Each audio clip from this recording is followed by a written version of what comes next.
Good morning, dear students. Today we are going to study about pons.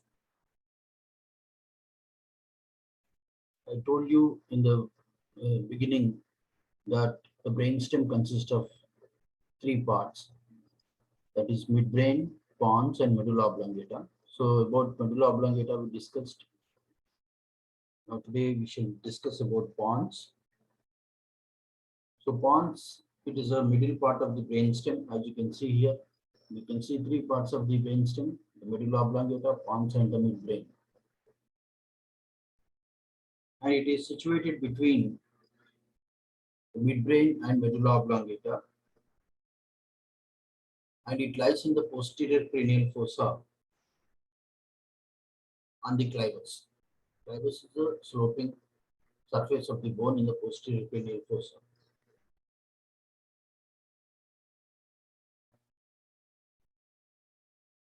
On either side of the pons,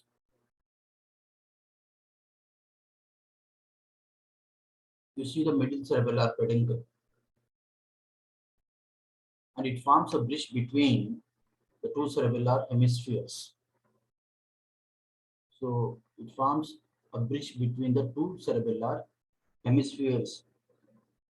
So basically the meaning of the pons is bridge, as it is forming bridge between the two cerebellar hemispheres. It is about 2.5 centimeters in length.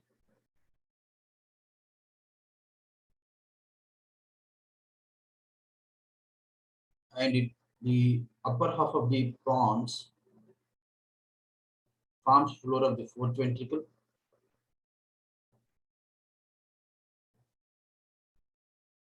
External features.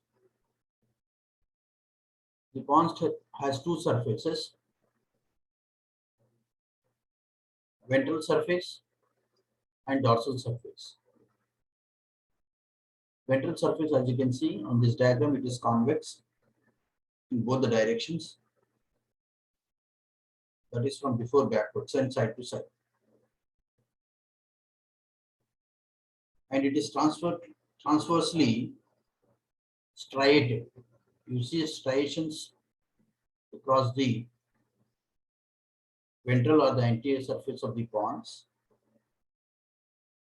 So these transversely striated striations are due to underlying the pontocerebellar fibers. Then in the median plane, you can see here, this is the median plane of the pons. There is a vertical groove. This groove is known as basilar groove or basilar sulcus. So this basilar sulcus, it lodges the basilar artery.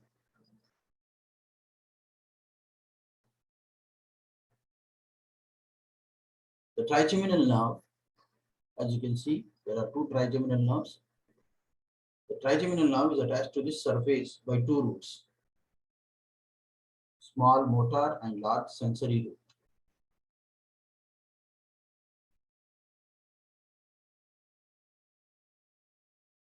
So rostrally, junction between the midbrain and the pons,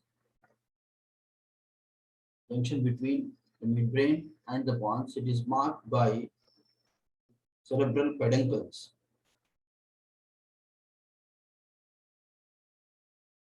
So rostrally, the junction between the midbrain and pons, it is marked by cerebral peduncles. Caudally, the pontomedullary junction marked by a shallow groove. This is pontomedullary junction, that is between the pons and the medulla oblongata. So in this groove, we can make out the cranial nerves which are coming out of the pontomedullary junction. So from medial to lateral, we have the sixth cranial nerve, that is abducens, facial, seventh, and vestibulocochlear nerve emerges through this. So here MCP refers to middle cerebellar peduncle. Okay. So you see on the dorsal surface of the, the ventral surface of the pons. Now coming to the dorsal surface, it forms upper part of the floor of the fourth ventricle. You can see here, this is the dorsal surface of the pons, forms upper part of the floor of the fourth ventricle, and it is covered by cerebellum, and it is separated from the cerebellum by a cavity, that is the cavity of the fourth ventricle. So if you see the dorsal surface, it is triangular in shape, and it forms upper part of the floor of the fourth ventricle.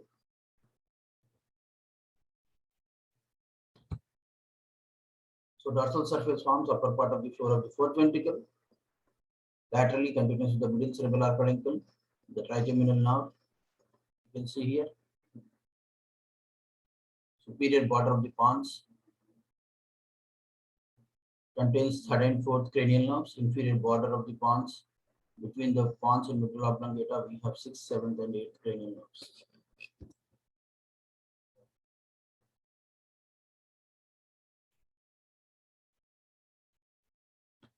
So if you see the superior border of the pons, so two surfaces, dorsal surface and this is the ventral surface or the anterior surface, two borders, superior border, cerebral peduncles are attached to this border. Okay, cerebral peduncles.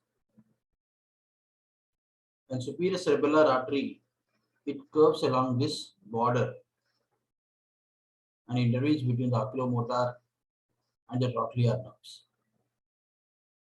The inferior border, that is nothing but upper end of the medulla oblongata, it is the anterior inferior cerebellar artery,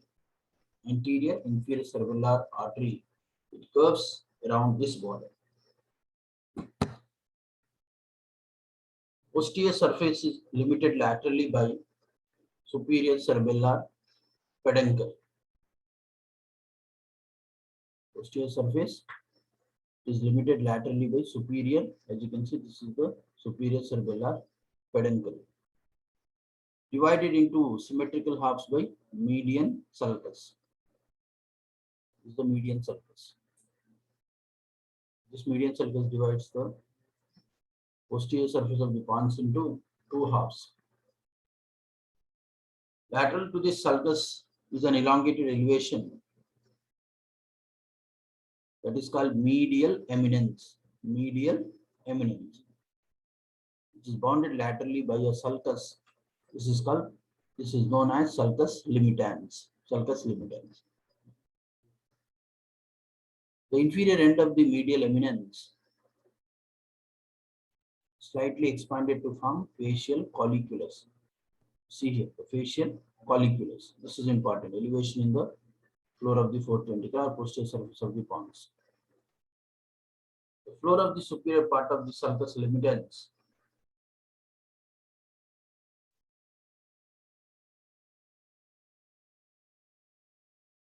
there is a bluish gray area that is known as substantia ferruginea. It owes its color to a group of deeply pigmented nerve cells. Okay. Lateral to the sulcus limitans is the area for the vestibuli produced by underlying vestibular nuclei.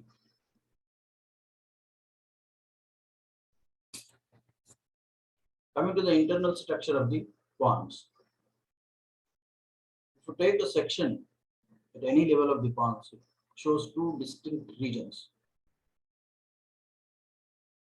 That is a large ventral or the basilar part, basilar region, ventral or the basilar region. This is continuous inferiorly with the pyramids of the medulla. And we have a dorsal or tegmental part of the pons. Dorsal or tegmental part of the pons. So there are three levels of transverse sections: lower level, mid level, and upper level. Lower level, level of the facial colliculus; mid level, level of the trigeminal nerve; and upper level, level of the forelimbar skull. The pons at the three levels is divided into two main divisions. I said that is basilar part and tegmental. Basilar are the ventral part.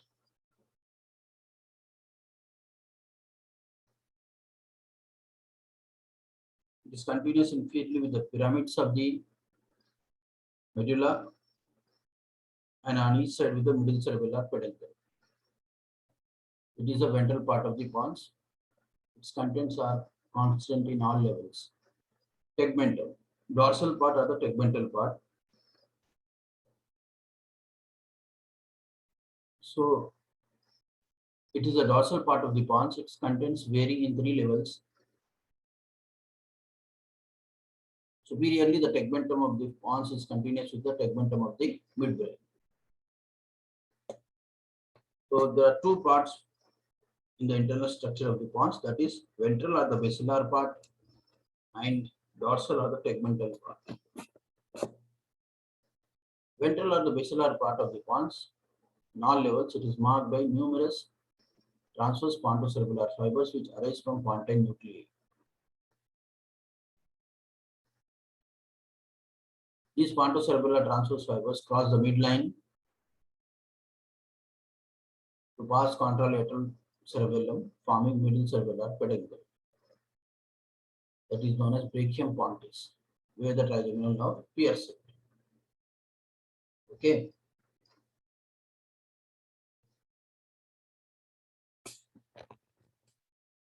Now let us see transverse section through the lower part of the pons. This diagram, it represents transverse section through the lower or caudal part of the pons. So we shall see. So this section actually passes through the facial colliculus and it presents the tegmentum at this level. It presents following features. Number one, the gray matter.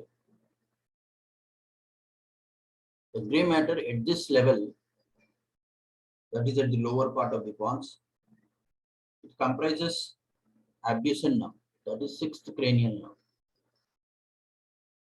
So this is abducens nucleus with the abducens nerve. Okay, and facial nerve nucleus. This is facial nerve nucleus. This blue color.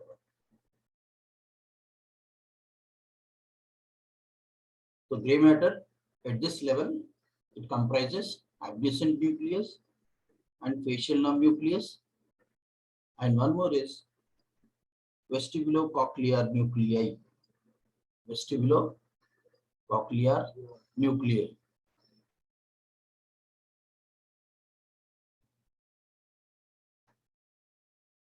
Vestibulocochlear nuclei, and also the spinal nucleus of trigeminal nerve.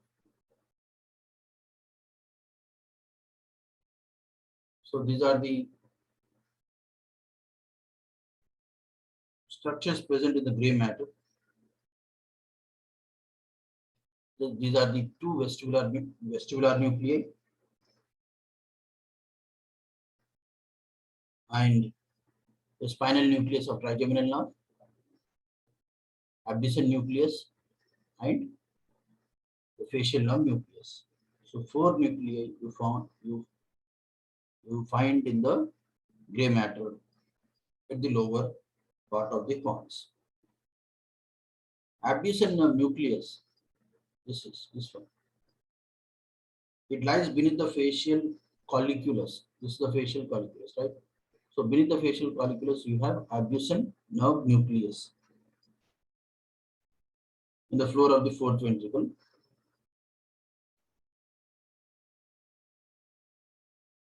That is lateral to the medial longitudinal bundle.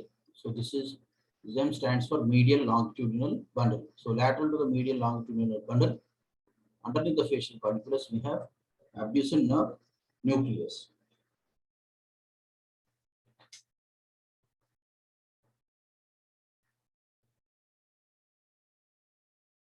The motor nucleus of facial nerve, which is in blue color, it lies ventrolateral to the abducens nucleus. Now the fibers of the facial nerve, they first wind around the abducens nucleus. You can see this winding of the facial nerve fibers around the abducens nucleus, producing a bulge which is known as facial colliculus. Facial colliculus. Then they pass anteriorly between the facial nucleus and the nucleus of spinal tract of trigeminal, like this, between these two. Facial nucleus, and this is nucleus of spinal tract of trigeminal. So here you have to remember, as the facial nerve fibers are looping around, winding around the abducens nucleus, there is a phenomenon which is known as neurobiotaxis of the motor nucleus of the facial nerve.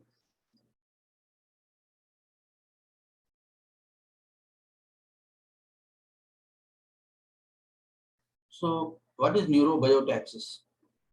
So during embryogenesis, the motor nucleus of the facial nerve, that means this blue color one, this nucleus, it is located posterolateral to the cranial end of the abducens nucleus. That is underneath the facial colliculus.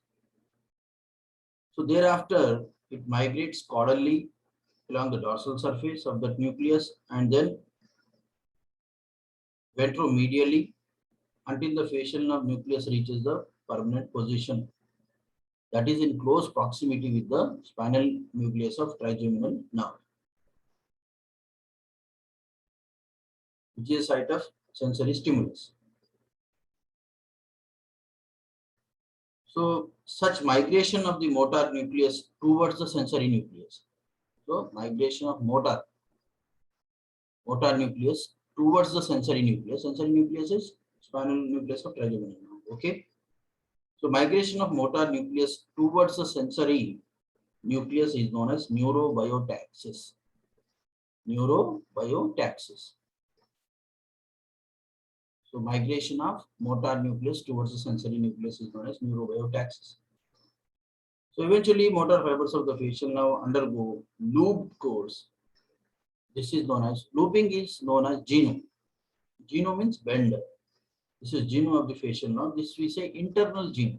This is within the brainstem, within the pons, around the dorsomedial aspect of the abducens nerve nucleus.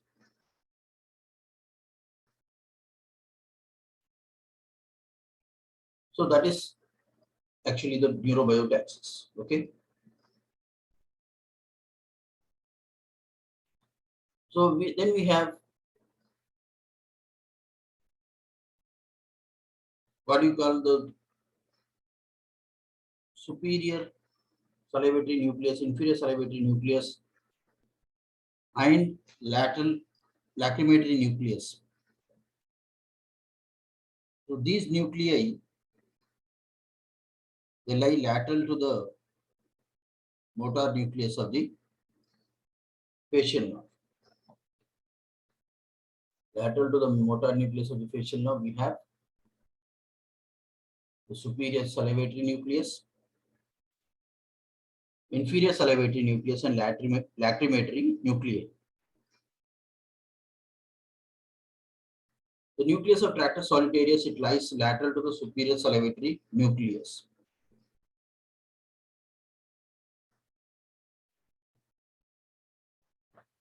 So that we can make out here. This is actually the superior salivatory nucleus.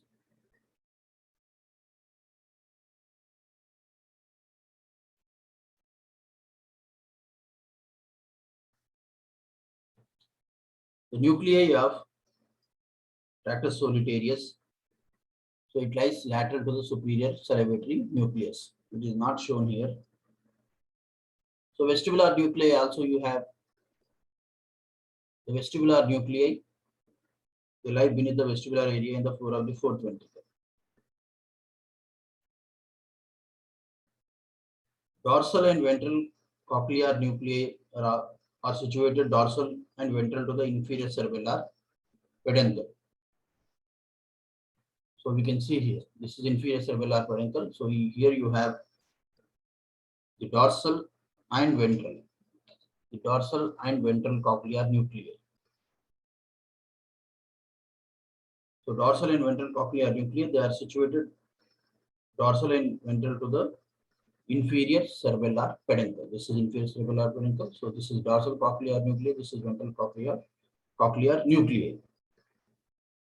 The spinal nucleus of trigeminal nerve. This is spinal nucleus of trigeminal nerve on both sides, and its tract are located in the anteromedial aspect of the inferior cerebellar peduncle. So that is about the gray matter.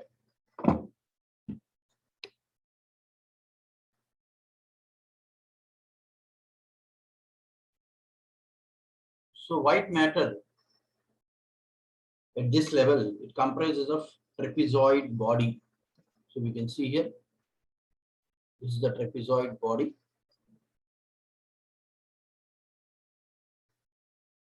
This area we can see this trapezoid body.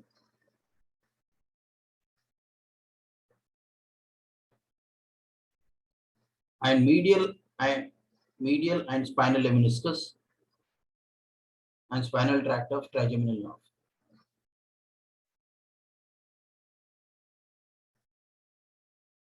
Medial and spinal lemniscus. So this you can say this is medial lemniscus and this is spinal lemniscus, this green color one. Medial lemniscus and spinal lemniscus. So in the white matter, what you have? Trapezoid body. Then you have medial lemniscus and spinal lemniscus.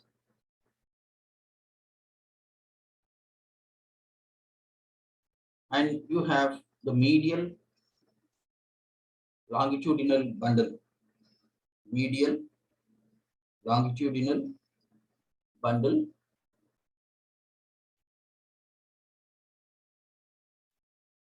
And some extrapyramidal tracts you find in the white matter. So what is this trapezoid body? This is the trapezoid body. The trapezoid body is a mass of white fibers lying anterior to the tegmentum.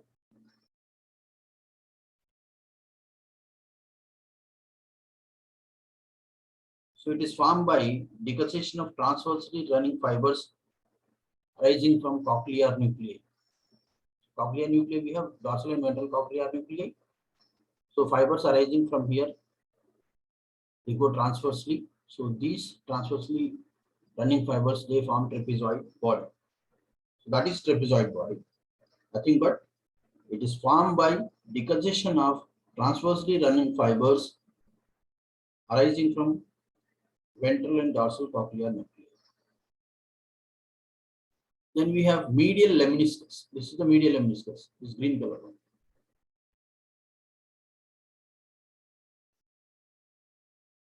It passes from the medulla oblongata into the pons, and it is situated in the most anterior part of the tegmentum.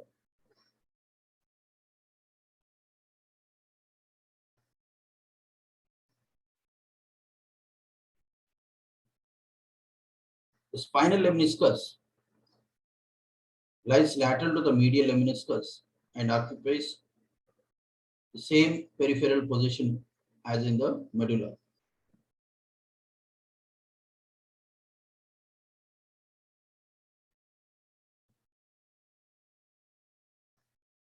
Then we have medial longitudinal bundle. It occupies the para-median position in the most posterior part of the pons. M stands for medial longitudinal bundle. Then T stands for tectospinal tract are located ventral to the medial longitudinal bundle. Then R stands for rubrospinal tract. Rubrospinal tracts. So these are the features of the white matter. That is at the level of the lower part of the pons. That is caudal part of the pons. So in this diagram is very, very important. So the question will be asked as the transverse section of the pons to the lower or the caudal part of the pons. So you need to draw this diagram and you have to explain or draw these features in the examination. Okay. So we shall discuss about the transverse section of the upper part of the pons in the next lecture. Okay. Thank you so much.